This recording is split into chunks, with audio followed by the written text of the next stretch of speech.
Bien avant le Godzilla de 1998, TriStar Pictures avait un autre film Godzilla en préparation, un film qui a finalement été annulé avant même de voir le jour. Dans ce film jamais réalisé, Godzilla aurait affronté un monstre original nommé Griffin, une créature redoutable née de la biotechnologie extraterrestre. Aujourd'hui, nous explorerons les origines du Griffin, son apparence étrange, ses pouvoirs, et nous spéculerons sur comment ce kaiju perdu pourrait être ressuscité dans le Monsterverse. Des images récentes suggèrent un lien entre Griffin et le Monsterverse.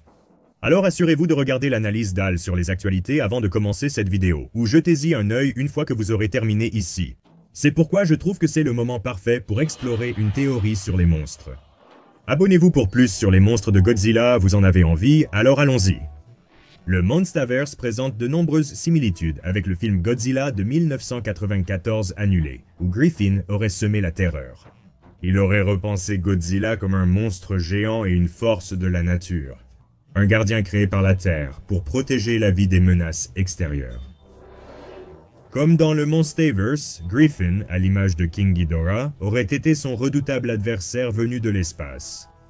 Pour tout savoir sur le film américain Godzilla des années 1990 annulé, consultez nos excellentes vidéos sur le sujet, parmi mes préférés de la chaîne. Ajoutez-les à votre liste à regarder. Vous ne le regretterez pas, mais pour l'instant, passons rapidement en revue l'apparence de Griffin. Mais d'abord, je veux adresser un grand merci à Lost Utopia Films pour cette superbe animation de Griffin que j'emploierai souvent dans cette vidéo, tout comme Jared Modina, dont la reconstitution de Griffin est idéale pour imaginer ce kaiju dans le Monsterverse. Il faut saluer la créativité de la communauté Godzilla. Dans le script, Griffin a un corps de puma, des ailes de chauve-souris et une langue serpentine à plusieurs têtes. Les croquis le représentent avec un visage félin, des cornes ou crêtes, de grandes ailes de dragon, des bras reptiliens, une queue, des griffes acérées et parfois des sabots. Les sculpteurs ont ajouté 3 crêtes osseuses sur sa tête et des pointes sur ses doigts. En résumé, Griffin était la fusion de créatures terrestres en un prédateur monstrueux. Et je pense que toutes ces caractéristiques plus animales auraient vraiment de la gueule à l'écran. Imagine seulement les mouvements troublants des créatures de notre planète lorsqu'elles veulent prouver quelque chose, mais à l'échelle d'un titan. Et la taille de Griffin était également comparable au standard du Monsterverse, ce qui rend la théorie encore plus plausible. Pas de statistiques officielles, mais Griffin serait plus grand que ce Godzilla d'environ 75 mètres. Ce monstre dépassait largement les 250 pieds de haut, presque comparable aux titans de Legendary comme Godzilla et Kong. Il suffirait de peu pour que la créature atteigne les standards du Monsterverse. Dans le scénario original, Griffin était une arme biologique extraterrestre.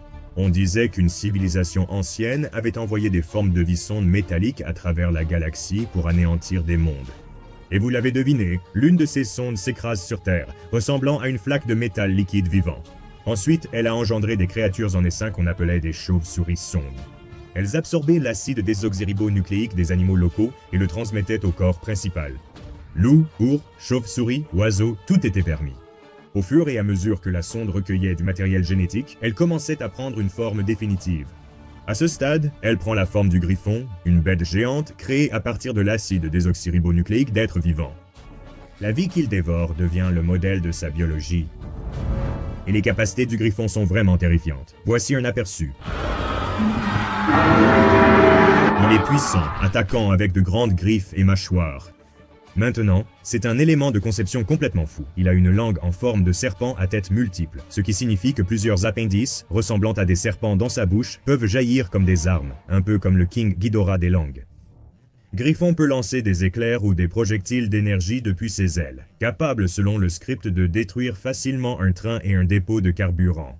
Peut-être que sa capacité la plus étrange est l'absorption génétique.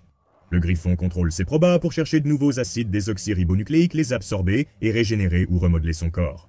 Après un combat, les blessures du griffon guériraient vite grâce à ces sondes qui lui apportent de nouvelles cellules. En résumé, il n'est pas immortel, mais peut rester vivant et en forme en absorbant plus de vie. Mais ce n'est pas tout. Grâce à ses grandes ailes, le griffon vole à des vitesses supersoniques. Avec les chauves-souris sondes, le griffon surveille, détecte les menaces et voit à travers leurs yeux. Ces sbires servent aussi d'armes essaim pouvant submerger chars, avions, personnes, tout. Contrairement à beaucoup de kaiju, le griffon n'est pas solitaire. Les pro-chauves-souris agissent presque comme des neurones dans un vaste système nerveux, donnant au griffon une conscience supérieure du champ de bataille, lui permettant, en quelque sorte, de ressentir ce que son adversaire va faire ensuite. En plus de tous ses pouvoirs incroyables, on disait que le griffon était un combattant stratégique rusé, et qu'il serait capable de tromper Godzilla une ou deux fois pour prendre l'avantage au combat.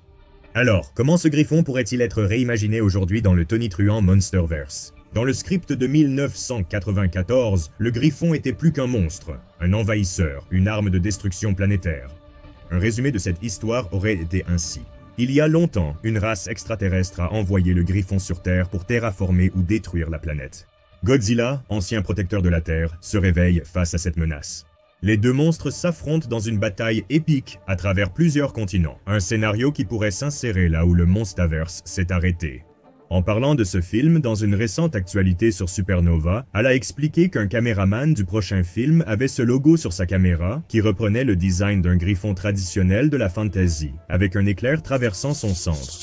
Et c'est cela qui a lancé la discussion autour du griffon comme possible méchant pour le prochain volet du Monsterverse. En plus de cela, les indices et les allusions que Legendary ainsi que l'équipe et le casting de Supernova nous ont laissés sont très fortement axés sur l'espace. Dans le scénario abandonné de Godzilla, le griffon arrive sur Terre dans une météorite pour la conquérir. Et si tout ce temps où l'on croyait à Space Godzilla, c'était en fait le griffon?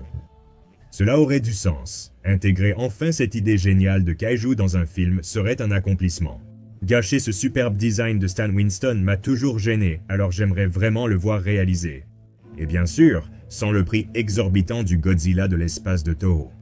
La théorie étant désormais posée de façon plausible, plongeons-y. Du temps s'est écoulé depuis que Rio a été détruit par Godzilla, Kong et les deux nouveaux titans. Un jour cependant, des astronomes détectent quelque chose qui s'approche de la Terre, une météorite.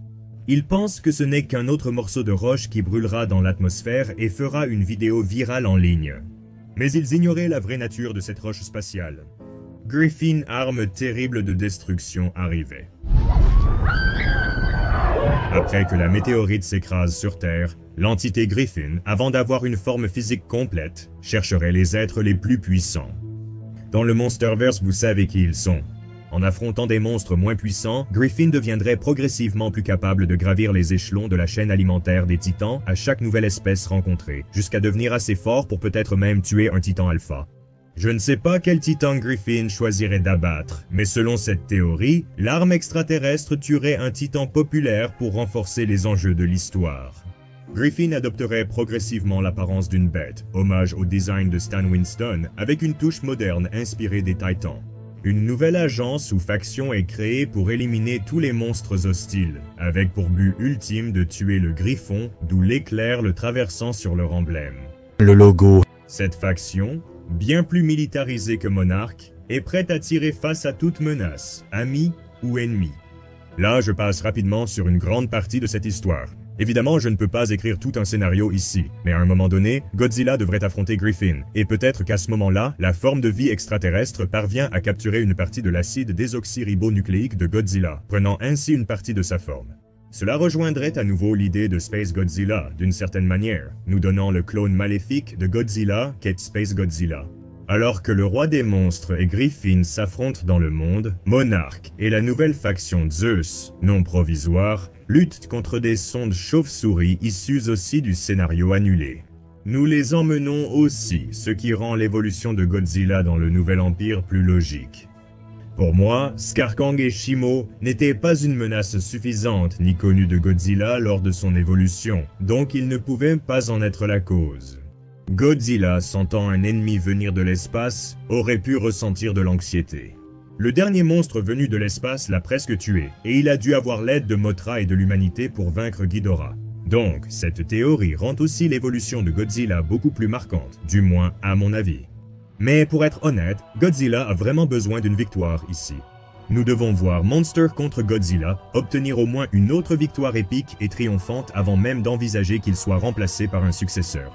Les fans en ont vraiment envie.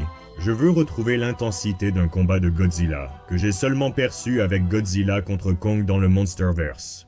Je veux voir Godzilla se battre de cette façon, mais contre un adversaire qui n'a aucune protection scénaristique. Indiquez votre accord et likez la vidéo si c'est le cas. Dans le scénario annulé, Godzilla arrache la tête du griffon d'un seul coup, et je peux voir cette fatalité correspondre parfaitement au Godzilla du Monsterverse qui, tenez-vous bien, n'a pas eu de mise à mort épique de réelle importance contre un véritable ennemi majeur depuis King of the Monsters. Il est logique que les fans de Godzilla soient frustrés qu'il soit mis de côté dans le Monsterverse. Cette fin ravirait les fans de Godzilla, et avec une bonne écriture, Griffin pourrait annoncer la suite. Si cela se produit, le retour de Griffin apporterait au Monsterverse un style rétro. Les fans du scénario annulé des années 90 reconnaîtraient certains éléments, tandis que le public actuel découvrirait un nouveau méchant au style kaiju classique. C'est une situation gagnant-gagnant selon moi. Mais rien n'est confirmé ou officiel, ce ne sont que mes réflexions en tant que créateur de vidéos de monstres sur Internet.